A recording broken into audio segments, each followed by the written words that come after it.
Salve a tutte e tutti. C'ho del tempo libero, non mi partiva la live da 10 o 20 minuti che sto trafficando, perché purtroppo voleva trasmettere in verticale, ma non mi va. Quando non mi va di trasmettere in verticale, e allora io sto qua con tutte e tutti voi. Vediamo un po' di mettergli un po' di brillo.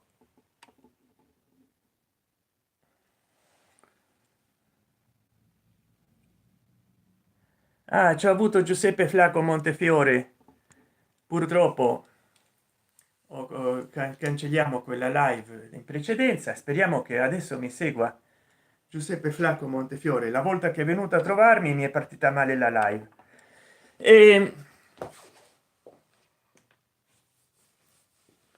e voglio vedere se riesco a interagire con tutte e tutti voi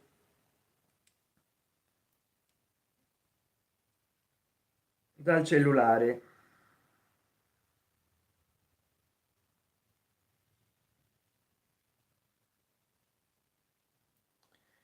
Purtroppo devo lasciare quella.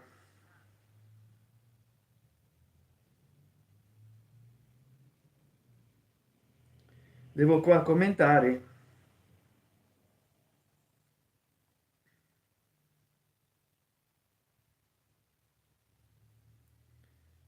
Ciao carissimo amico mio, sto in una nuova live perché questa non partiva. Purtroppo sono gli incidenti della diretta.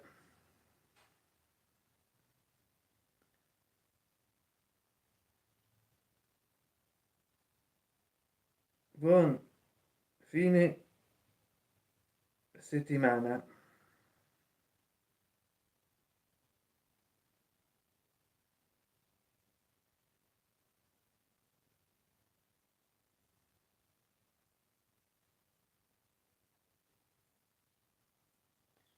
Quasi quasi la lascio perché è durata qualche secondo quella vecchia live.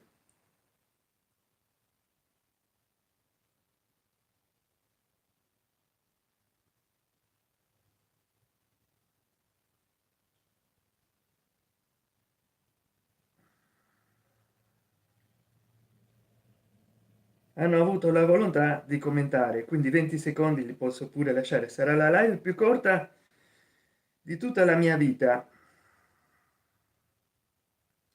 però sono gli incidenti che succedono. Allora qua vediamo un po'. Adesso sto in live, c'è uno spettatore. Allora Federico Bargiacchi, uè, come va caro amico Federico? Ecco, forse dovrei mettere un po' più lontano il cellulare, però sto facendo degli esperimenti con questo cavalluccio, perché forse lo devo mettere più in alto.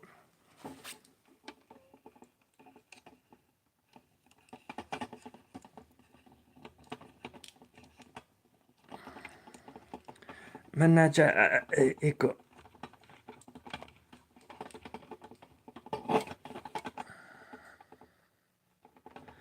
Vediamo se così.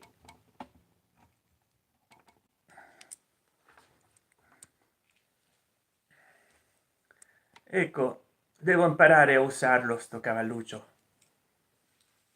Ecco qua. Ah, il cellulare.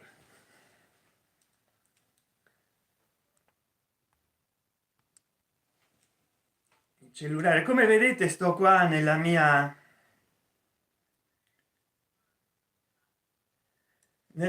biblioteca, un po' storto, ecco, un po' storto uguale.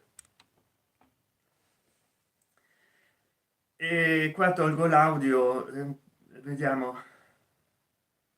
Ah, devo recuperare, devo prendere la mano a sto cavalluccio. Che cosa pensi dei misteri eleusini? Che una volta si credeva che le religioni, mi fa piacere che mi fai questa domanda, Federico Bargiacchi. Una volta si pensava che attraverso le religioni si poteva spiegare la realtà del mondo, e quindi la gente cercava una soluzione a tutti i problemi attraverso magari delle verità rivelate, delle conoscenze occulte. Realmente credeva che ci fosse una soluzione a tutto di origine trascendentale. Quindi, come disse in un video Barbero, nell'antichità sì, c'erano atei, però molto difficilmente, non tanto quanto si crede oggigiorno, e molte volte l'idea di ateismo non era quella che abbiamo noi, di non credere assolutamente a nulla. All'ateismo ci sono arrivati nell'antichità soltanto pochi rigorosi pensatori.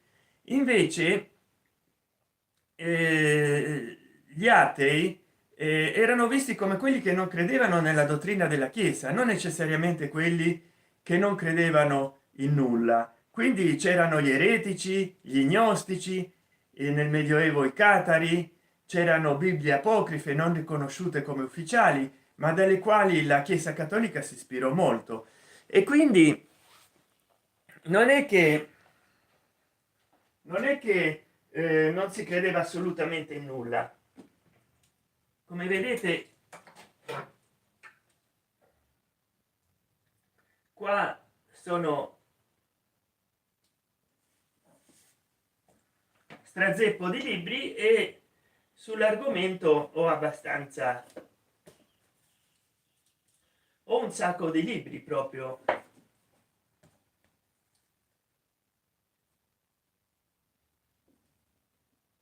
tanto per prenderne alcuni. Io poi ho fatto nel passato dei video, i Vangeli gnostici, forse ho messo ancora un po' troppo bassa alla base, i Vangeli apocrifi,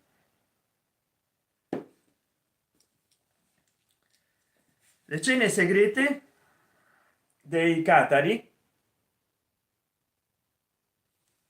e le apocalissi gnostiche.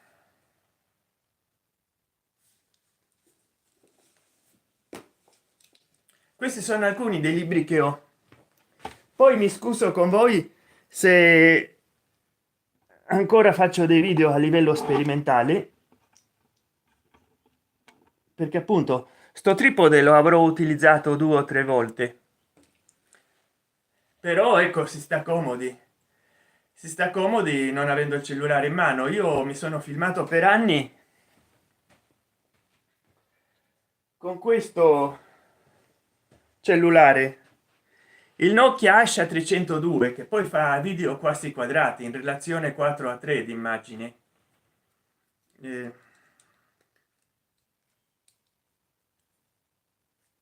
Ecco qua il Nokia Asha 302, e mi sono fatto video con questo cellulare, con questo molto, ancora mi dura, è molto bello, però come dire, io mi sono irretito con una rete sociale di cui non faccio il nome, cinese, che ha attirato molto la mia curiosità, e ogni giorno sto facendo degli short. Infatti li pubblico qua come degli short, ma non arrivo a nulla con quella rete sociale, perché neanche serve come la piattaforma dal bollino nero per diventare popolari. Vediamo un effetto speciale.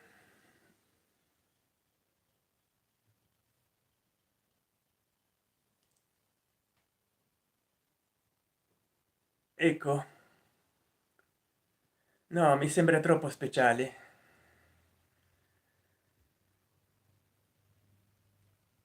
Vediamo un po', questo che è il primo che ho scelto. nessuno. E poi qua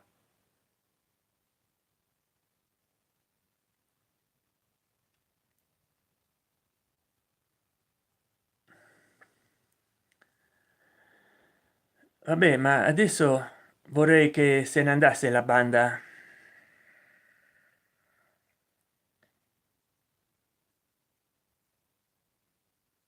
No, sembra che deve rimanere la banda.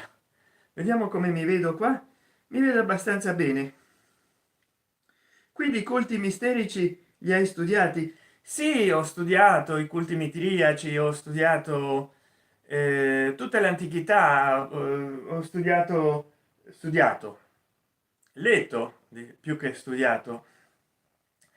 E caro Federico Bargiacchi, ho abbastanza letture, ma non solo. Per esempio degli Hare Krishna ho comprato dei libri, ho anche letto di Salman Rushdie, che purtroppo gli hanno attentato, hanno fatto una cosa brutta, sporca e molto cattiva nei suoi confronti, i soliti fanatici. Non vorrei allungarmi troppo perché altrimenti mi demonetizzano poi il video, perché certe cose non si possono dire, quello che gli hanno fatto.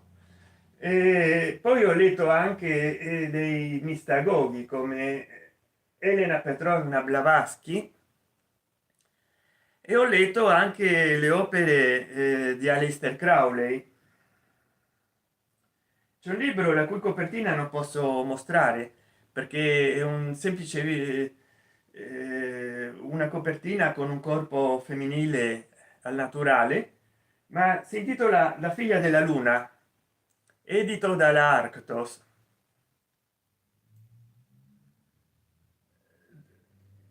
Daresh anarchico basqualgruicamente basguallido.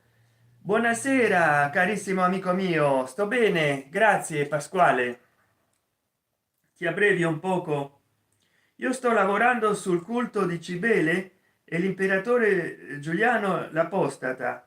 Molto interessante, perché anche Costantino si dice che abbracciò sul punto di morte il cattolicesimo e che in realtà adottò il cattolicesimo per questioni politiche, perché la maggior parte dei soldati che erano fedeli a lui erano cristiani e lui doveva sconfiggere il legittimo imperatore pagano, e allora vide nel sogno, diciamo provvidenziale, la croce cristiana. In realtà molti speculano che sia stato tutto una leggenda, addirittura neanche inventata da Costantino. Ma in che senso, caro Federico, ci stai lavorando sul culto di Cibele e l'imperatore Giuliano l'Apostata? Ti stai scrivendo un libro? Sarebbe molto interessante. E poi, se scrivi libri su Amazon, mi potresti spiegare come pubblicarli su Amazon gratuitamente, e soprattutto come fare che la gente possa scegliere tra il formato cartaceo e quello digitale. Io poi non sono molto esperto in queste cose, non mi piace perdere tempo, già tanto che uno perde tempo a scrivere. In più mi ritrovo con che gli devo dare il formato, gli devo, non capisco niente. Io già non capivo niente di Wattpad, che è un sito per scrittori. Come fare i paragrafi, i capitoli, te la rendono molto difficile. Una volta era difficile che ti pubblicassero dei libri, ma una volta che tu trovavi l'editore che pensi mitici, ti diceva, non dovevi pensarci tu. Allora, ma è per una rivista online dell'Ateneo? Ah, bene, però lo stesso, come dargli un'edizione a, come dargli un'edizione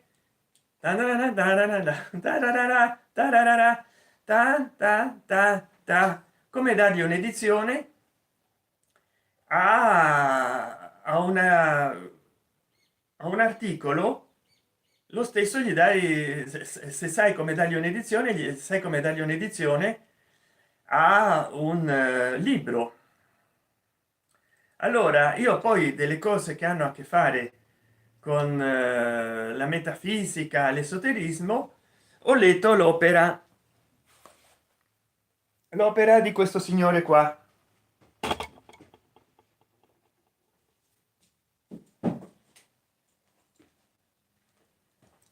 che penso molti esperti ops, ops, ops, molti esperti e cultori della magia e dell'occultismo e dell'esoterismo conosceranno lui, Aleister Crowley,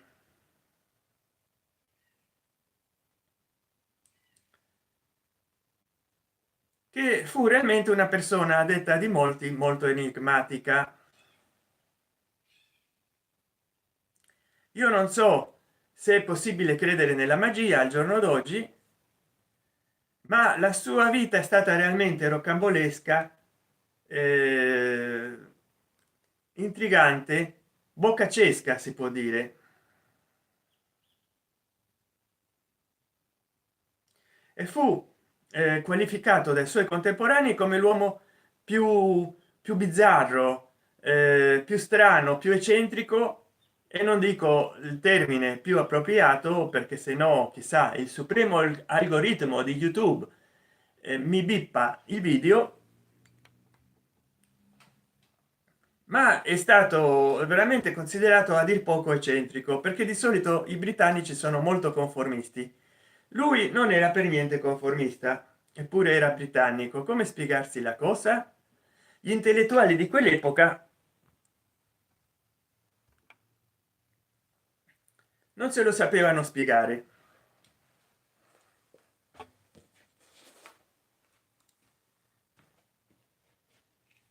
Cosa pensi di Giulio Sevola? Ho letto dei suoi libri, ho letto dei suoi libri. Quello che devo finire di leggere, che ho comprato negli anni 90, è questo.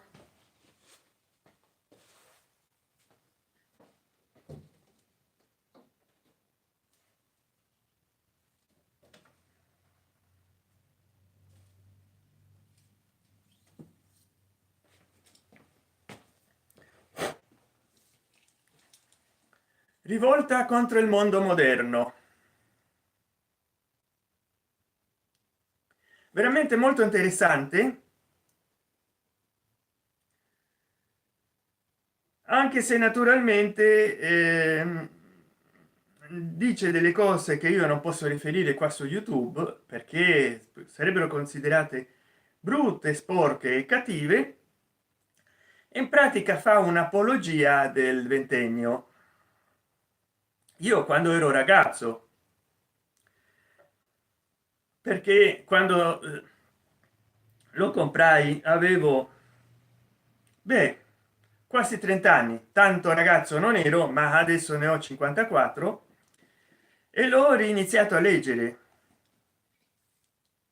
Si può dire che quando lo scrisse lui, forse negli anni 70, no, nel 69, io nascevo quando è stato registrata, quando è stata registrata la proprietà intellettuale di questo libro. Io nascevo, e Giulio Sevola ha vissuto nel ventennio e ha avuto una mentalità che forse di suo, perché forse durante il ventennio già aveva una certa età, era un po' all'antica, un po' arretrata. Quindi non è soltanto perché la mentalità del ventennio, lui è stato un fervido sostenitore del movimento del ventennio, ma anche perché era un uomo all'antica. Già durante il ventennio lui ci avrà avuto 40-50 anni, quindi già la pensava come molti italiani dell'epoca che poi sono entrati nel movimento del ventennio. Quindi non è che è stata tutta un'invenzione del movimento di Benito, ma se la sono ritrovata molte idee. Benito se le ritrovate nel campo, tanto a destra come a sinistra c'erano. Infatti Benito ha iniziato con l'essere agitatore, militante socialista.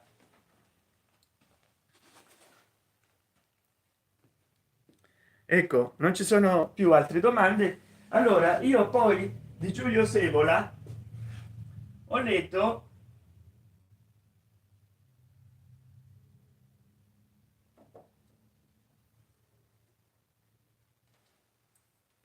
questo libro di Giulio Sevola, ho letto questo libro, Lo yoga della potenza. Per chi dell'India ha soltanto l'idea corrente di una civiltà basata sulla semplice contemplazione, sulla fuga dal mondo in un nirvana e su un vago spiritualismo vedantino o alla Gandhi, il presente libro avrà il valore di una vera scoperta.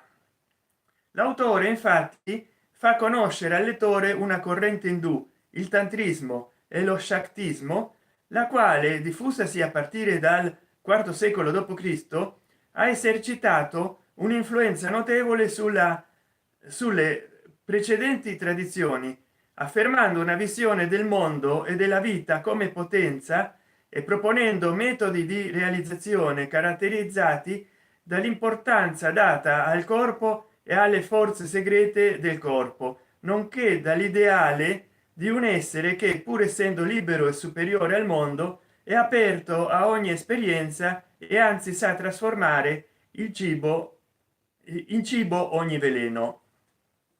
Ecco, il tantrismo pretende di essere la sola dottrina adeguata ai tempi ultimi, al cosiddetto Kali Yuga, che è un'epoca della dissoluzione. Ha in proprio un tipo speciale di yoga e ritiene opportuno che vengano fatte conoscere tecniche e vie in precedenza tenute segrete a causa della loro pericolosità. Rientrano nei tantra la cosiddetta via della mano sinistra e il rituale segreto dei 5 elementi, che comprende l'uso del sesso, sì, e di certi banchetti, delle relazioni intime e di certi banchetti a fini mistici. Perdonami, supremo algoritmo, se non sono stato poi così tanto puritanamente accorto.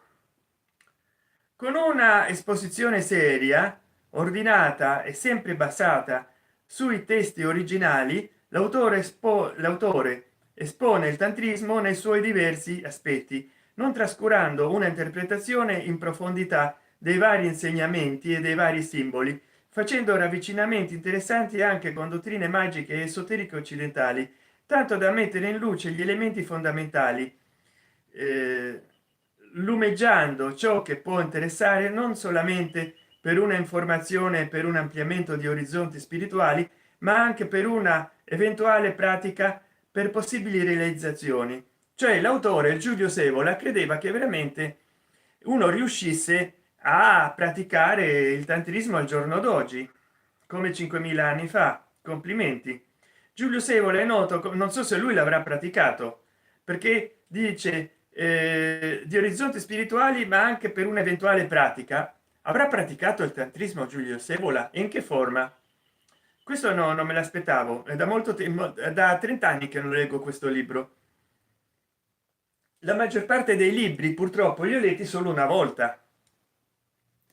Giulio Sevola è noto come l'autore di numerose opere di metafisica, di scienza spirituale, di orientalismo e di critica alla civiltà moderna, perché lui è rimasto nostalgico e fedele al ventennio.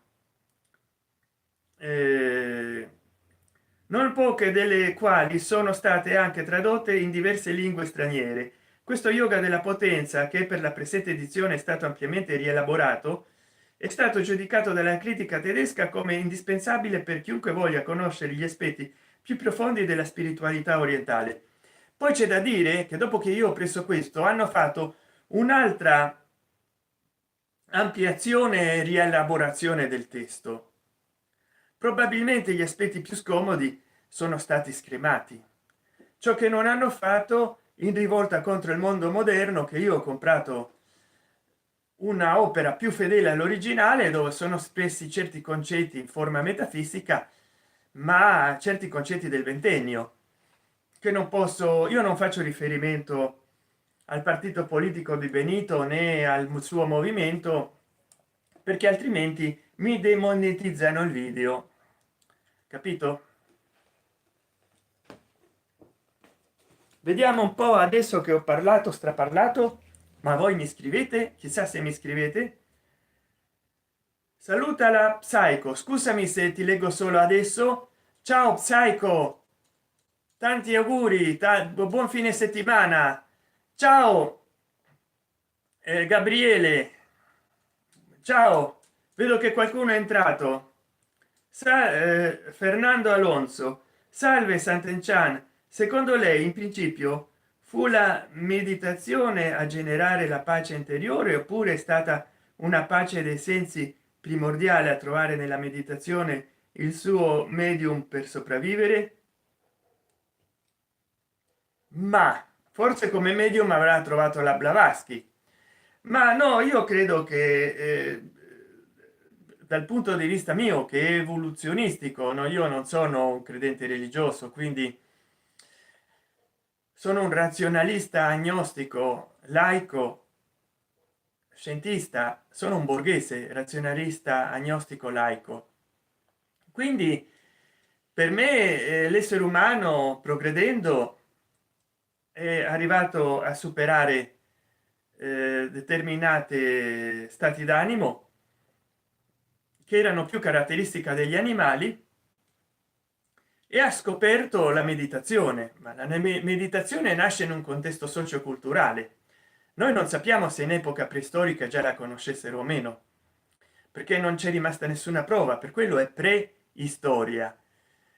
Ci sono dei reperti archeologici nell'India settentrionale che ci fanno pensare che già 4000 anni fa, 4000 anni o 5000 anni avanti Cristo, ci fossero delle civiltà nel nord-est dell'India che già ritraevano gli dei più o meno uguali a quelli dell'induismo attuale e che ci avevano delle iscrizioni che le chiamano proto sanscrito, soltanto che non sono riusciti a decifrare quelle iscrizioni a tutt'oggi, e quindi è una, sono delle società primitive, anche se con una cultura molto elaborata, non si sa se avevano una scrittura o dei simboli, e non si sa se adorassero quegli dei o che raffigurazioni fossero, però somigliano molto agli dei dell'induismo.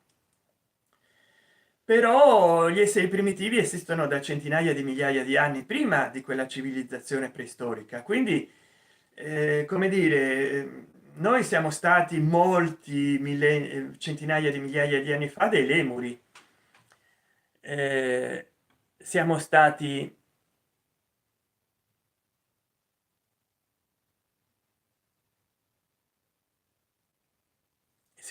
dei lemuri, siamo stati insomma degli animali arborei, siamo stati un po' di tutto, e poi alla fine speriamo che questo effetto bollicine non perturbi i filmati. Sul gianismo hai letto qualcosa? No, è stato un culto che mi ha mancato leggere libri, ma ormai non compro libri dal 2007, 2009, 2007, perché capite, già ne ho tanti da rileggere. Io poi non ho una memoria di ferro d'acciaio inossidabile, dopo che molti libri per esempio qua sono degli anni 2000, 2007, non tutti, almeno uno scaffale o due, tanto per dirlo riesumativamente, adesso quali no, ma una volta che passano dai 18 anni, come dal 2000 più o meno 2005 ai 40 anni, che molti libri sono degli anni 80 o li ho letto negli anni 80 che sono dei miei genitori, una volta che ho letto un libro e passano 20 anni, 40 anni, 50 anni, che li ho letti ai 16 anni, e beh 50 anni no, 40 e passa o meno 38, per me il libro nuovo, La ringrazio Sant'Enchan per il suo rigore e le chiedo pure un pensiero per Dancol che oggi compie ben 40 anni. Ah, allora fagli vedere questa parte del video al mio carissimo amico Dancol 83. Ciao Dancol, auguri, auguri, felici 40 anni, goditeli, sei ancora giovane, sei ancora in tempo per fare tantissimi errori e forza, vai avanti così con le tue dirette dal garage. E poi soprattutto grazie, se mi puoi seguire anche tu per commentare qualche mio video. Io quando posso guardo le tue dirette dal garage qui, soprattutto su YouTube. Ma io pensa, Fernando Alonso, che io seguivo Dancol da quando poi lui ha fatto dei video ironici su di me molto graziosi. Li troverai nel mio canale, non so se cercando Dancol, ma lui ha fatto dei video dei reaction ai miei video e io lo seguivo fin da quando caricava i suoi primi video qua su YouTube e, e ha fatto dei video parodici dei racconti umoristici. È veramente molto bravo Dancol, lo seguo da anni, ma da proprio tanti anni, forse da più di 10. Adesso che sta qua e altrove, che sappiamo che non si può nominare.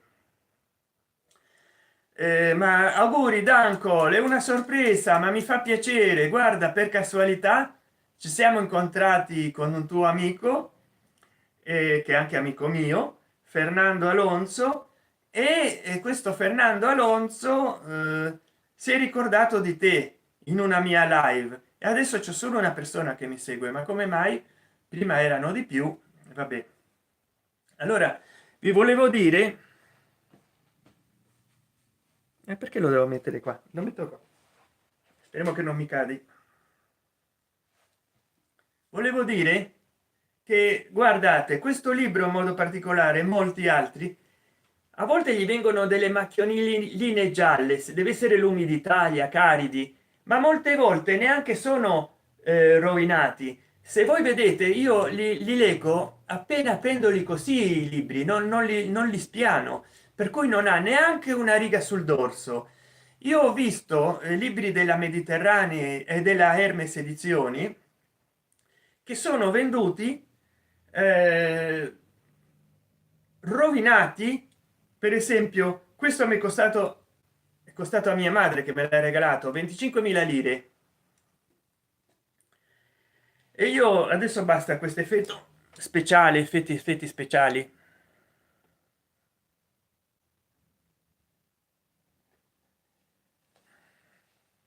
E io in pratica lo lessi, non so se negli anni, fine anni, metà, seconda metà anni 80 o prima metà anni 90. Si è conservato integro, praticamente è nuovo. Adesso magari lo compri con 25 euro, non 25.000 lire. Certo, nel corso degli ultimi 20 anni o 25 è aumentato molto. Poi con l'introduzione dell'euro le lire si sono trasformate in euro, sembra, perché 1936 lire dovevano essere presa poco 2 euro e invece sì, no, un euro, perché 1936 era la quotizzazione del dollaro, 1936 lire, e invece hanno fatto che tutto costasse in euro e adesso mi sembra che si trova a 25 euro questo libro. Allora vediamo un po'. Ciao Renzo, ciao Enzo Rampacciuolo, ciao amico mio, ciao, come va? Ciao carissimo amico mio, un saluto a tutti gli amici collegati. Bravo Renzo, e mi raccomando, felice fine settimana e soprattutto un saluto a Costantino Ru e un saluto anche a Giuseppe Flaco Montefiore, che purtroppo non può andare in live perché gli si surriscalda troppo il computer. E poi spero che stia migliorando di salute Giuseppe Flaco Montefiore. Enzo Rapacciolo, grazie. E se poi manda i miei saluti a tutti i nostri amici della family, mi fa piacere averti in live. Poi adesso mi dicono i due cellulari, devo mettermi con due cellulari perché con il treppiede non posso stare al computer, altrimenti avrei collegato il cellulare, questo qua che si può collegare al computer, ma è tutto una cosa complicata perché sono tentato poi a mettergli i metadati nel video. Invece io sto vedendo che anche l'inizio di oggi è stato un po' problematico con questo nuovo cellulare, perché si metteva la live in verticale e io non so perché si mette in verticale la live. Io l'ho voluta fare in orizzontale perché adesso è la moda dagli Stati Uniti di fare la live in verticale, e io vedo che molti la fanno perché hanno un pubblico dal cellulare, ma a me non mi piace quando voglio io, se voglio la faccio in verticale la live, se no non la faccio in verticale. Allora vedo che adesso mi seguite in più persone, tre, ma non so quando realmente il cellulare riporta il numero reale delle persone, quando no, perché c'è stato un momento che mi seguivano in 10 contemporaneamente e invece i due cellulari dicevano che c'erano poche persone. Ah, adesso siamo in quattro. Allora stavamo parlando di religioni, di metafisica, e mi hanno fatto delle domande su Giulio Evola. Se voi avete delle domande da fare sui libri, perché oggi ci dedichiamo all'argomento delle letture, allora benvenuti in questo spazio letterale, letterario, letteralmente benvenuti in questo spazio letterario, e io farò a quest'ora della notte delle risposte, darò delle risposte, infatti già do i numeri, quello è scontato, a tutti quanti mi danno mi fanno, datemi delle domande. Allora stiamo un po' andando per i bene, mi seguono in quattro. Allora, un personaggio molto enigmatico, molto sibilino, molto realmente strano, fu niente di meno che Aleister Crowley, del quale vi ho già parlato in precedenza, ma chiunque si unisce a questa live adesso vuole sapere di chi si tratta. Si tratta di lui che il girafino mi tiene i libri, no, mi sembra di no, che meglio, di lui che scrisse tanti libri che prendono terra nella mia biblioteca, che nell'edizione italiana, in questa edizione italiana della casa editrice Astrolabio, intanto Enzo Rapacciolo, buon fine settimana. Allora la casa editrice Astrolabio, che si chiama proprio così, casa editrice Astrolabio, ha pubblicato questo volume Aleister Crowley Magic, ma in realtà non ha soltanto Magic. Questo volume contiene, adesso leggiamoci l'indice,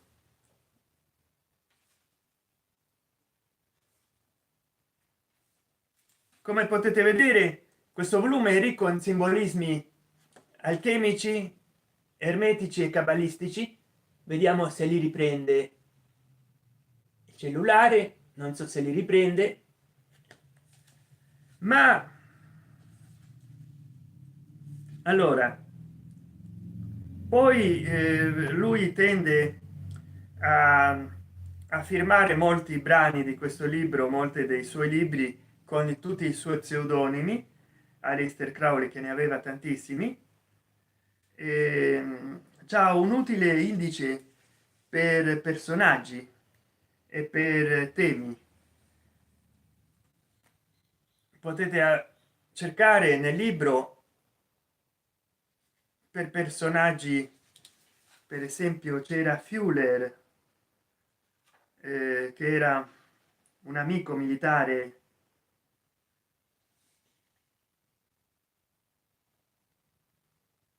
Fuller, FCC 108 574 108.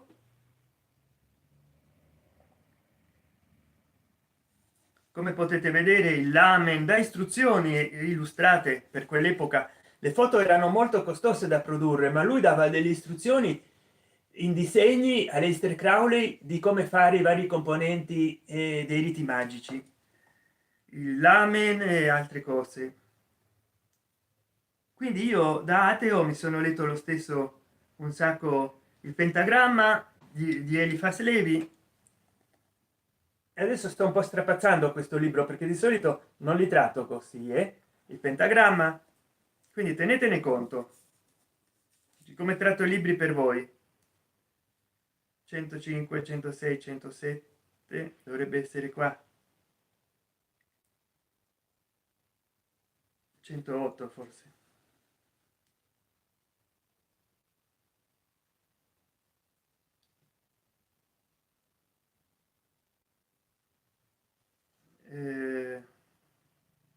Vabbè, adesso non riesco a trovare, però leggiamo l'indice che è più importante. Non riesco a trovare che cosa dice di Fuller o di Mueller, ma appunto, allora l'indice, eh, ringraziamenti, osservazioni, però qua non ha diviso per libri, che so che ne hanno messi molti, eh, di libri che c'è.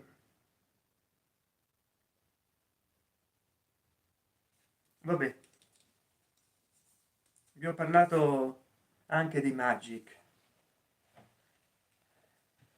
Poi i libri li voglio riporre adesso. Una delle cose che mi succedono,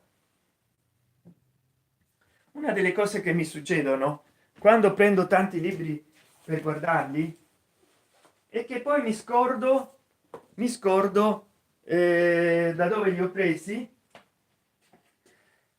se non li ripongo subito, e poi mi ritrovo a doverli mettere da qualche altra parte perché devono entrare tutti nei loro posti e non, molte volte non entrano.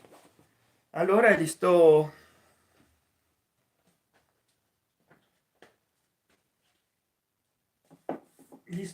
diciamo, mi ritrovo molti libri che non riesco a ricollocare.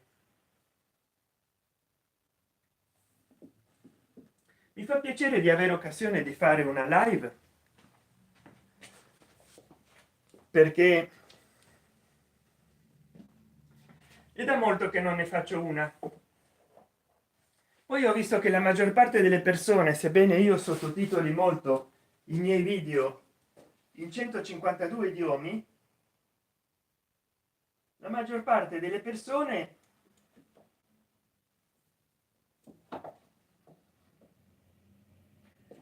mi seguono dall'Italia, anche negli idiomi stranieri,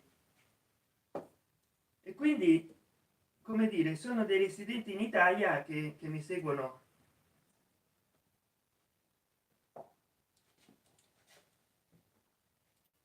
che mi seguono in italiano ed anche nei loro idiomi, perché probabilmente mi seguono per poter imparare l'italiano, mettono i sottotitoli in qualche idioma dell'India o della Cina, e poi loro fanno orecchio con l'idioma che io parlo, l'italiano. Per quello mi seguono molti dall'Italia, anche in 152 idiomi. Quindi non ho fretta di sottotitolare questo video. Allora, no, non ci sono più novità, anche se mi seguono 4 persone. Che dire, non dico le ultime cose che sono successe per non dare popolarità a, però voglio dire, già ne ho discusso in una in una chat, in un gruppo, mi hanno detto di prendere dei seri provvedimenti, ma per il momento non voglio. Poi il bello di fare delle live è proprio che tu che puoi improvvisare, ma c'è interazione, un minimo di interazione, e ci sono delle persone che ti seguono, che ti incentivano, vero? Sì, sì, sì, sì. Ci sono delle persone che ti incentivano ad andare avanti. Appena ho toccato il girafino, subito si sono schiodate due persone. Vabbè, io faccio delle cose che mi fanno perdere pubblico. Però sono riuscito a mettere il cavalluccio nell'altezza giusta, corretta, e devo vedere, devo prenderci la mano, perché uno direbbe alla stessa altezza tua, no, il cellulare sta più basso. Adesso sta tutto storto, però non ho la luce diretta che a volte fa degli anelli negli occhiali.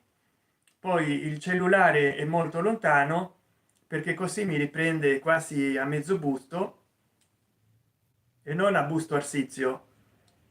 Poi io voglio sapere delle battutacce, delle freddure che faccio. Io mi sono voluto vestire un po' elegante, ma fa un caldo brutale, come tutti sanno, anche a quest'ora,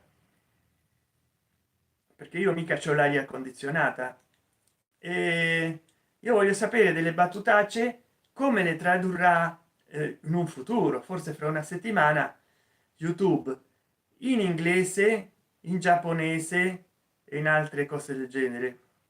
Adesso parliamo, perché questo dirò che parlo dei libri, perché prevalentemente ho parlato dei libri io, ma intanto faccio delle prove, ecco, per venire più inquadrato, più che non mi debba io abbassare.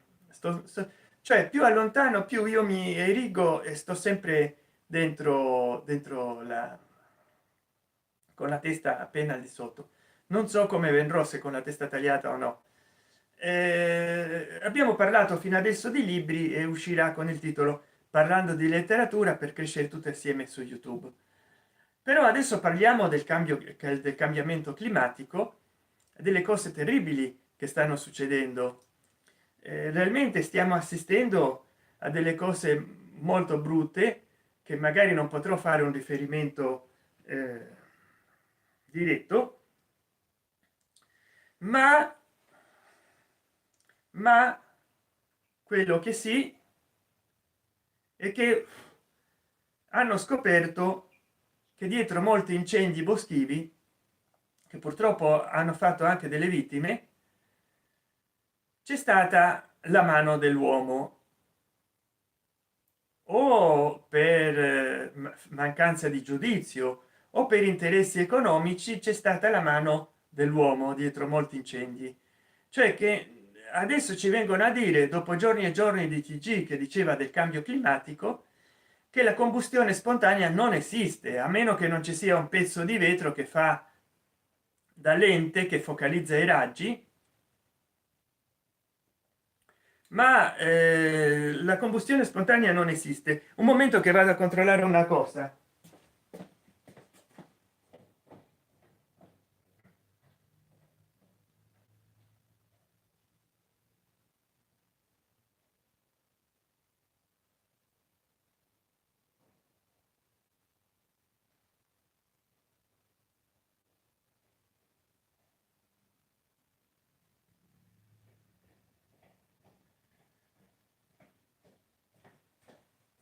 La combustione spontanea non esiste, è un mito, e quindi, come dire,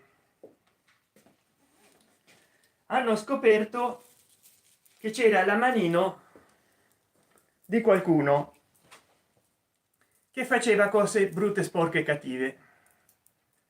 E intanto meditiamo un po' con il rosario buddista, rosario che c'ha del buddismo tibetano, che come potete vedere c'ha dovrebbero essere 10, ma a volte sono di più o di meno, dipende, perché anche hanno un significato simbolico i numeri. allora qua ce ne sono due, ci sono rossari che ne hanno anche cinque, perché qua inizia a separarli uno a uno. Io in pratica non lo faccio mai perché conto così. Infatti c'era una versione dello stesso senza questi e ti intralciano un po' quando vai a contare qua le perle, però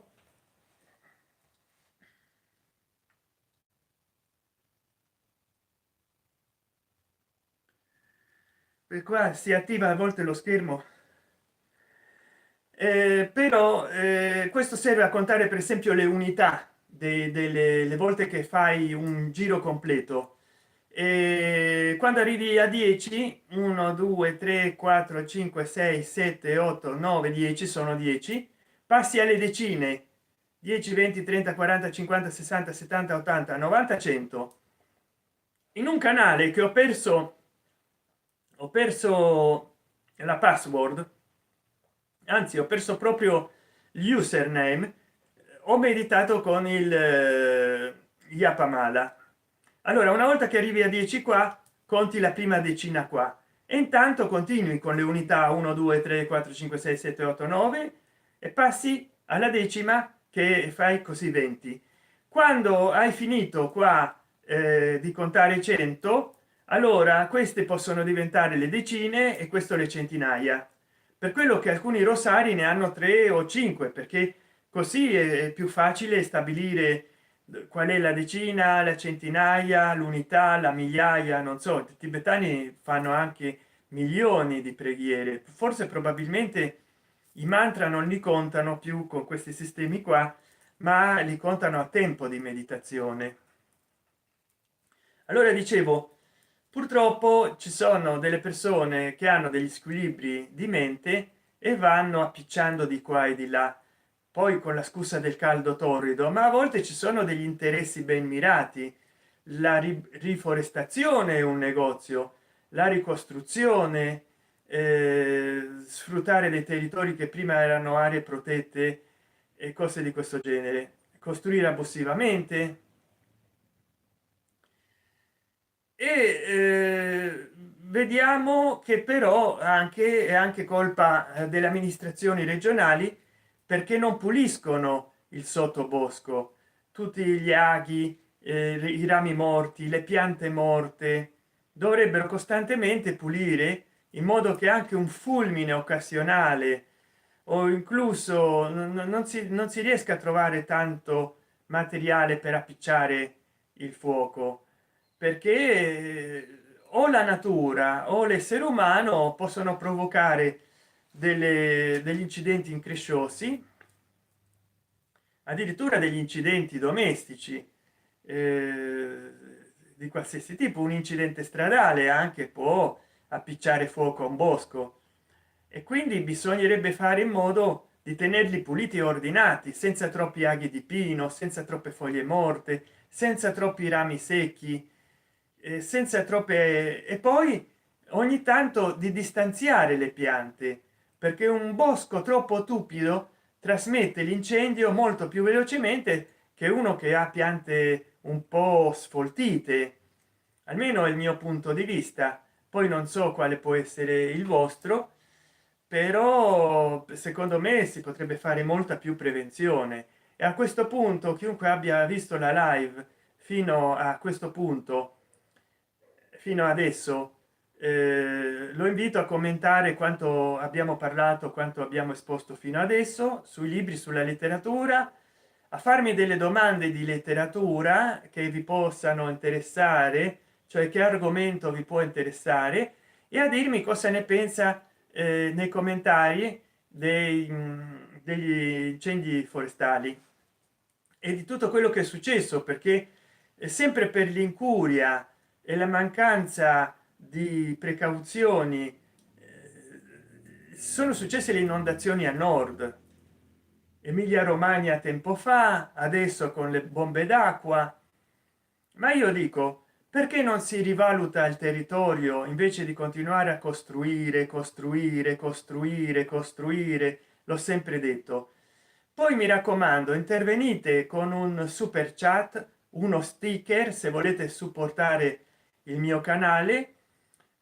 quando questo video, quando questa live sarà un video, oppure in altri miei video che vi piacciono, potete dare un'unica donazione o regalare un super grazie che pagate un'unica volta. Ma se volete davvero supportare il mio canale, avete ben 7 piani, non soltanto di super grazie che il pagamento è unico, ma addirittura di abbonamento, e quindi potete scegliere con quale livello abbonarvi per supportare il mio canale.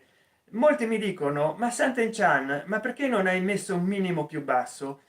Sono fissati da YouTube, io non posso cambiarli. Ci ho provato ma non ci riesco.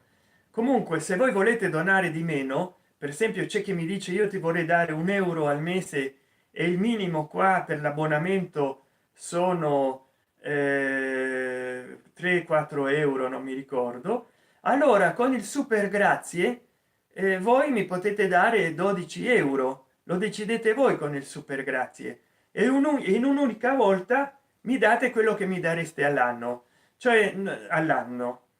Non c'è bisogno, supremo algoritmo, e ho sbagliato la pronuncia, non c'è bisogno che vi abboniate. Se per esempio avete in mente una cifra, 100 euro, 50 euro, 2 euro di donazione, basta che in uno dei miei video, magari quello che vi è più piaciuto, in modo che io so anche quali video vi piacciono individualmente, voi andate all'icona a forma di cuore con il dollaro in mezzo, fate clic o tap se avete il cellulare, e vi comparirà l'opzione di regalare o regalarvi un super grazie. Non so se ho detto super chat prima, no. Sotto i miei video compare un cuoricino che dice grazie, quello è il super grazie. Non soltanto mi farete un donativo a vostra scelta, perché ci sarà da scegliere tra 1 euro e anche centesimi di euro e 200 euro o più, ma il vostro commento sotto il mio video risulterà evidenziato.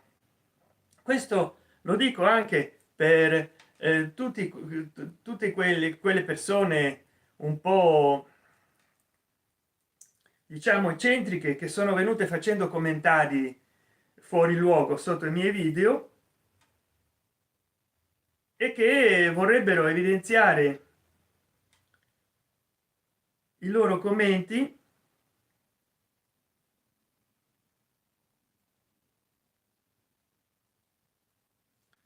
C'è chi fa dei commenti fuori luogo, fuorvianti, soprattutto sotto i miei short, ne ho ricevuti molti.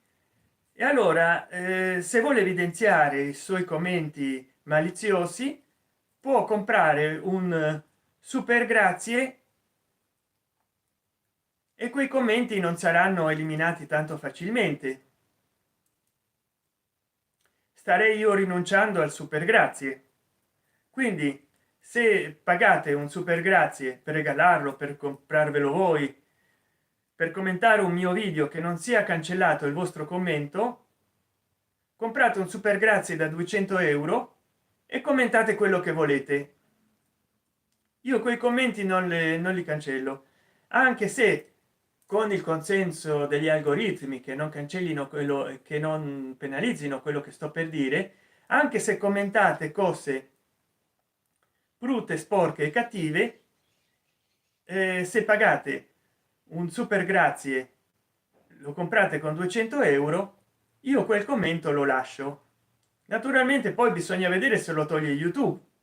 Se sono cose che violano le normative di YouTube, non sarò stato io a toglierlo, sarà stato il supremo algoritmo di YouTube.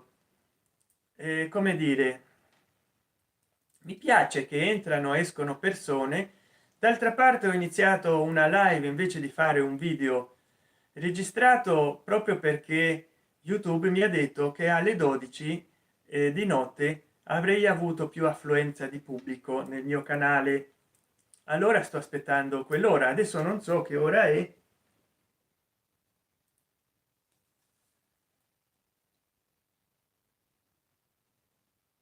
Ah no, manca ancora molto per la mezzanotte. E allora beh, vabbè, io sto facendo molto pubblico per quello che è una live nel mio canale, 3 4 5 persone in simultanea, poi scendono a una, poi a 3, a 4, a 5, a 6, a 7, a 8. Sembrano le tangenziali dell'autostrada. Beh, allora ecco, abbiamo parlato del cambio climatico, poi ho fatto una premiere parlando, mettendo il cavalluccio in una posizione salve. Non so, ogni tanto penso che qualcuno entra e commenta. Ho fatto una live. Hello my dearest friend, ho fatto una live. Se volete che io lasci un commento a questa live dopo che sarà rimasta come video, comprate un super grazie a 200 € e io il commento lo lascio qualunque esso sia. Comprate super grazie e il commento rimane fisso, anzi lo fisso io, anche se magari sarà un commento bruttino. Anche questo vale anche per gli altri miei video. Io ho fatto una premiere tempo fa, non so già quanti mesi fa, forse 2 o 3, che è una mia reazione a, sono i miei commenti alla reazione della Meloni al discorso di Macron. E c'è ragione, e vi dico il perché in quel video, ma voi andatevelo a guardare.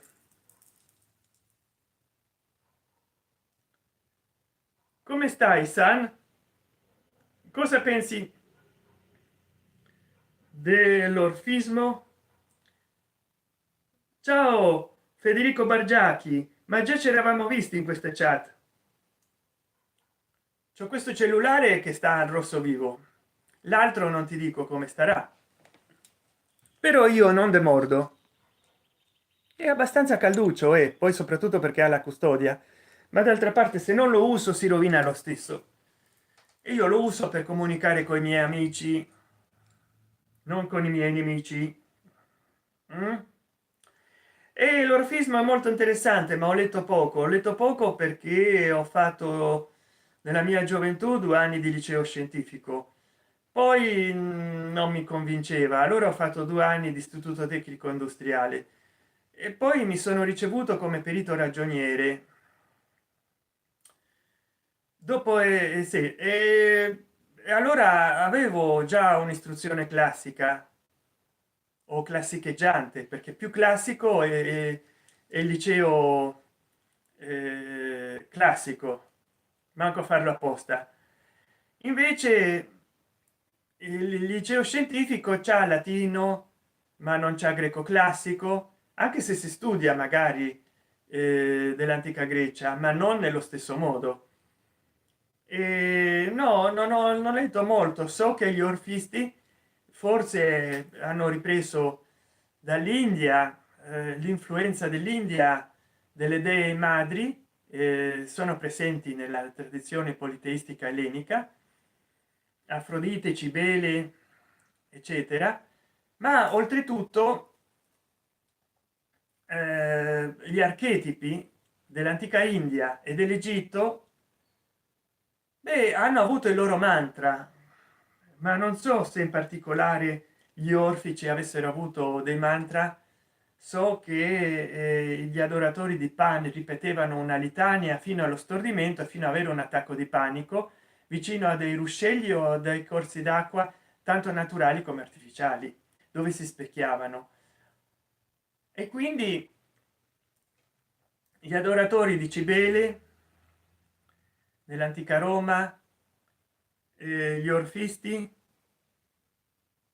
ma non ho idea di quando si vota in Argentina. Intanto adesso le elezioni che dovranno avere se le chiamano passo, e queste elezioni sono strane perché non sono le elezioni definitive, ma sono delle pre-elezioni, sono delle prove di elettorali per vedere chi vincerebbe. Quindi sono una precandidatura, nel senso che i partiti politici si preparano a vedere come hanno convinto con tutte queste campagne elettorali che vanno avanti già da molto tempo gli elettori a votare.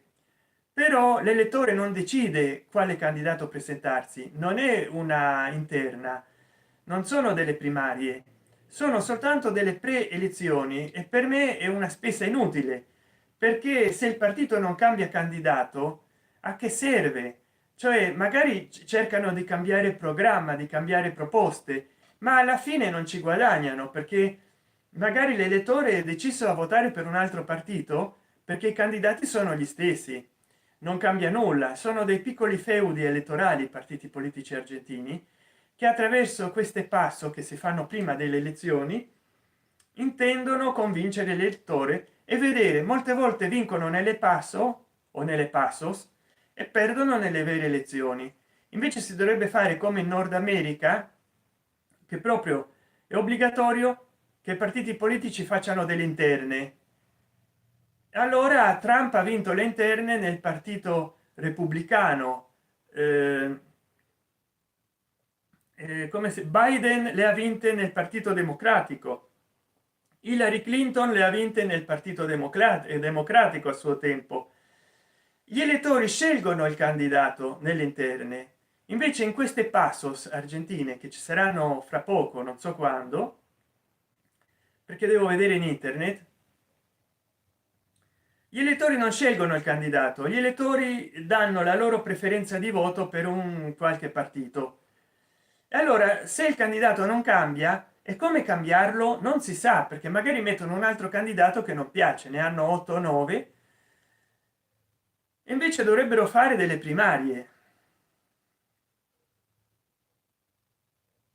Spero di essere stato esaustivo.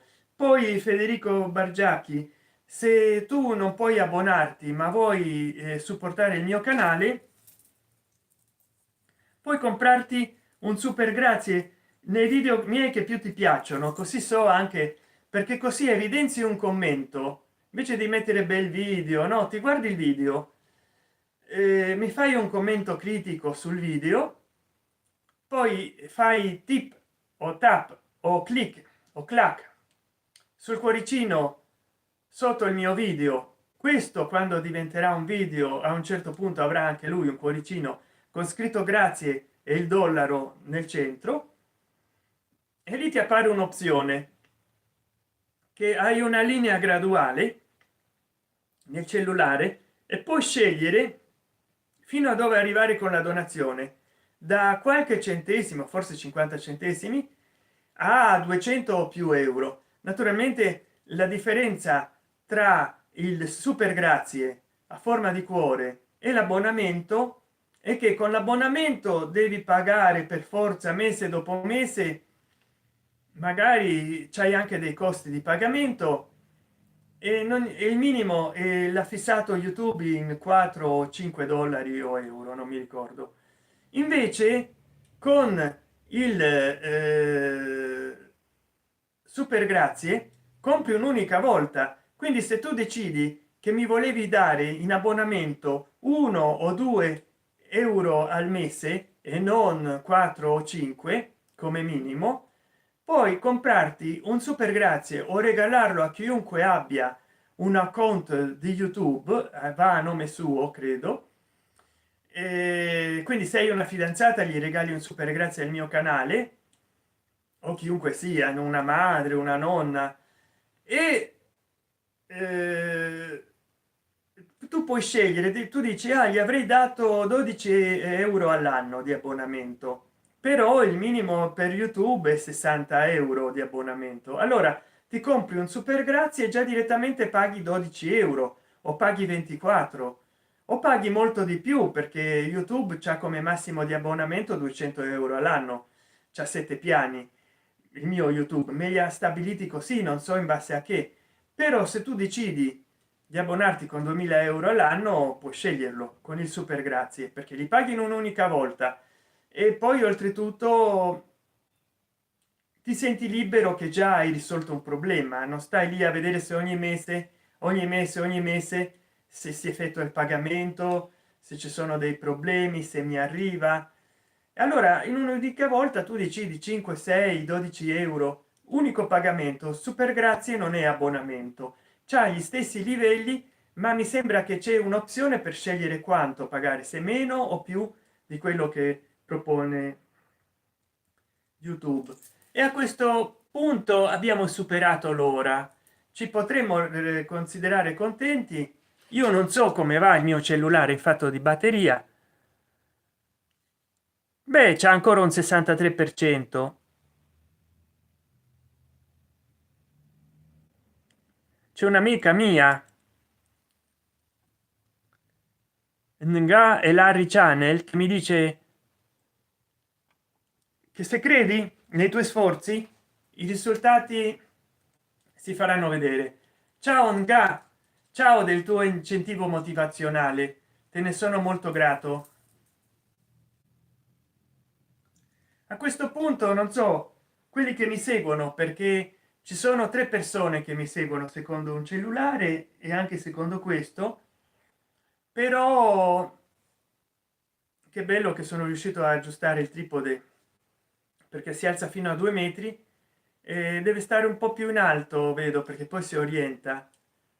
Non deve stare allo stesso livello. Infatti è questo il bello di utilizzare, altrimenti mi sarei messo sullo scrittorio appoggiando il cellulare sul ripiano, o l'avrei connesso al computer, ma così si vede più, io sto più rilassato facendo cose. Invece altrimenti lì sarei venuto proprio un mezzo busto o un primo piano. Invece così potete guardare al girafino. Allora, abbiamo parlato di molte cose. Adesso è la stagione adatta per andare in viaggio in Patagonia. Veramente non lo so, se vai con il caldo, perché adesso qua da noi fa un profondo caldo e quindi ti può sembrare che un po' di fresco nella Patagonia è conveniente, ma io dovrei consultare il meteo, non ho idea, non ci sono mai stato in Patagonia, sono stato in Buenos Aires e ti so dire che dovevamo andare in Patagonia, anche in Santa Cruz, ma non ci siamo mai stati, proprio perché quando venivamo per le vacanze d'inverno ci sconsigliavano da andare perché facevano anche 20-30 gradi sotto zero. Poi ci sono dei giorni che ci sono raffiche di vento anche di meno 70, poi dipende da dove vai. Se vai vicino al circolo polare antartico sì, ma adesso non fa più il freddo di una volta, e quindi forse io non so, non seguo il meteo, però non so neanche il turismo nei luoghi d'inverno com'è. Quindi non sono, io sono stato a Torino un'estate e facevano 15 gradi, mi sembrava. Io sono andato con i vestiti estivi perché dovevamo andare con mio padre a Irving, Dallas, perché lui faceva un corso di Cessna e di aerei esecutivi. E allora siamo andati a Torino a fare scalo, poi da lì siamo andati a Munich un paio di giorni per prendere l'aereo, che se non mi sbaglio era proprio no, mi sbaglio, siamo ritornati con il Cessna, non so se l'aveva comprato la compagnia per la quale lavorava mio padre, ma siamo andati, mi sembra, in auto a Torino, Corio Cinisello Balsamo, qualcosa del genere, lontano da Torino. A Torino ci andavamo in auto, abbiamo mangiato in una locanda che facevano i piatti del giorno e poi siamo andati a Irving, Dallas. Bene, io sono andato vestito con le cose estive, avevo anche dei ricambi estivi per andare in Dallas. Infatti in Dallas, se non fosse stato per le aree per l'aria condizionata dei centri commerciali e degli hotel, il Four Seasons Hotel, sono stato nel Four Seasons Hotel, sarei morto di caldo. C'ho delle foto ma adesso non mi va di prenderle perché non mi voglio alzare per cercare delle foto che non so dove potrei trovare. E come vedete i miei armadi sono pieni di tutto, è un macello, mi sarei dovuto organizzare, ma appunto gli argomenti in una live saltano così. E allora a Torino mi morivo dal freddo, soffrivo. Supremi algoritmi, vi prego non invipate il mio video, soffrivo dal freddo a Torino, si faceva sentire il freddo. Invece in Dallas si faceva sentire il caldo, cioè non avevo avevo poche camicie corte, e anzi quasi nessuna. Non so se le dovete comprare sul luogo, e perché là d'estate fanno anche 50 gradi all'ombra. Come noi ci stupiamo in Italia 50 gradi all'ombra, in Sicilia forse 56 54 in Calabria, ma lì in Dallas Irving era la norma, anzi facevano 100 gradi all'ombra, 50 di giorno e 50 di notte, l'aria condizionata funzionava full time.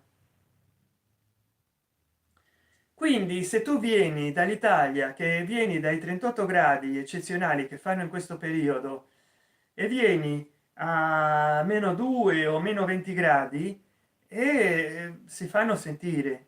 Io ti direi di andare in un'agenzia di viaggio, tanto per vedere quanto spendi, quanto per vedere qual è il periodo conveniente per venire, perché non c'è dubbio, non c'è dubbio che devi trovare un compromesso fra il pagare molto come stagione turistica, che magari non trovi posto, è troppo affollato, o il pagare molto di meno ma venire con il freddo.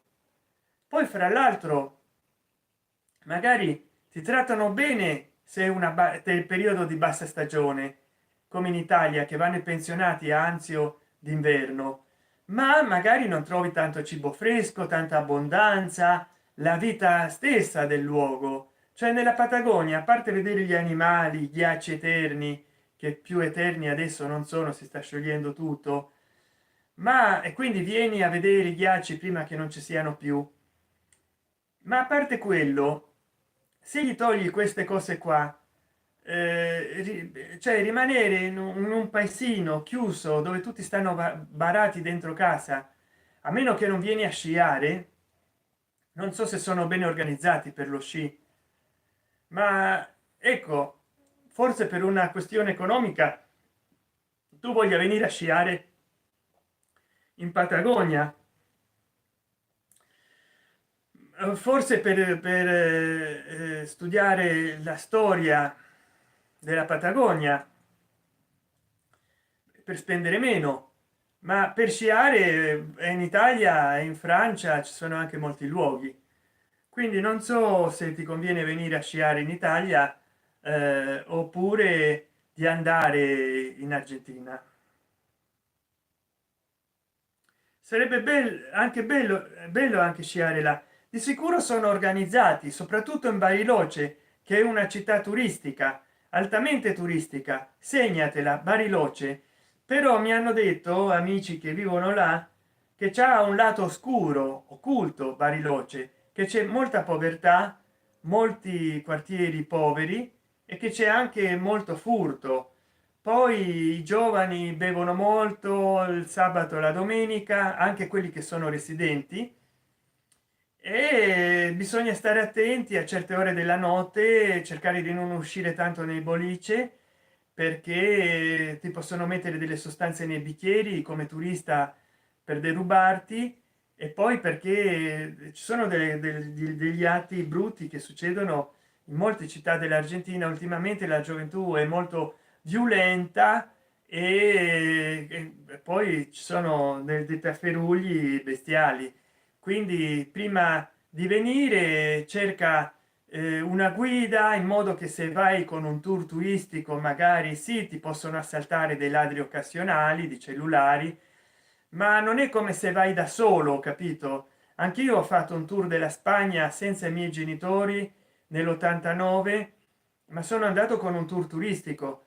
Vabbè che nel sud della Spagna ci hanno trattato molto bene, ma se vai con un tour vai con gente, non stai solo, magari ci sarà una guida del luogo che ti traduce, perché uno può conoscere lo spagnolo come me, però ci sono dei dialetti, delle situazioni strane, devi comprendere le intenzioni dell'altro. Magari tu sei ingenuo, pensi che ti stanno parlando in buona fede, ma ti vogliono fare delle cose brutte, sporche e cattive, non sai mai di quale natura. Allora, greetings, dearest friend, land, sea, air Canada. Greetings, I wish you the best, my friend from Canada. I speak a lot, and please, if you can, buy a super chat, a sticker, or buy a special tank, or please subscribe monthly to my channel to help me to go ahead. And have a good weekend, my dearest friend, land, sea, air Canada. Dovrei bere un bicchiere d'acqua perché sto parlando ad alta voce in modo da figurare nel cellulare, che magari se no non si sente bene. Non so con che livello di voce si senta i miei video, vediamo un po'. Beh, il livello è abbastanza buono, il cellulare c'ha un buon microfono. Sono contento che le mie live ci abbiano dei picchi da 3 a 4, da 3 a 4 spettatori. Forse avrò avuto più di 4 spettatori in un unico picco, chi lo sa, chi lo può dire, ma sono contento. Sono contento in più che abbiamo fatto un'ora e 21 minuti di live, ed è veramente molto tardi. Non so, sto facendo fare tardi a molti di voi.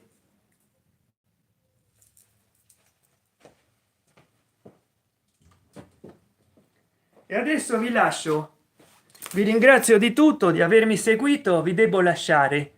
Ciao, grazie per questa splendida live che mi avete fatto fare. Ciao dal vostro amico Santen Chan.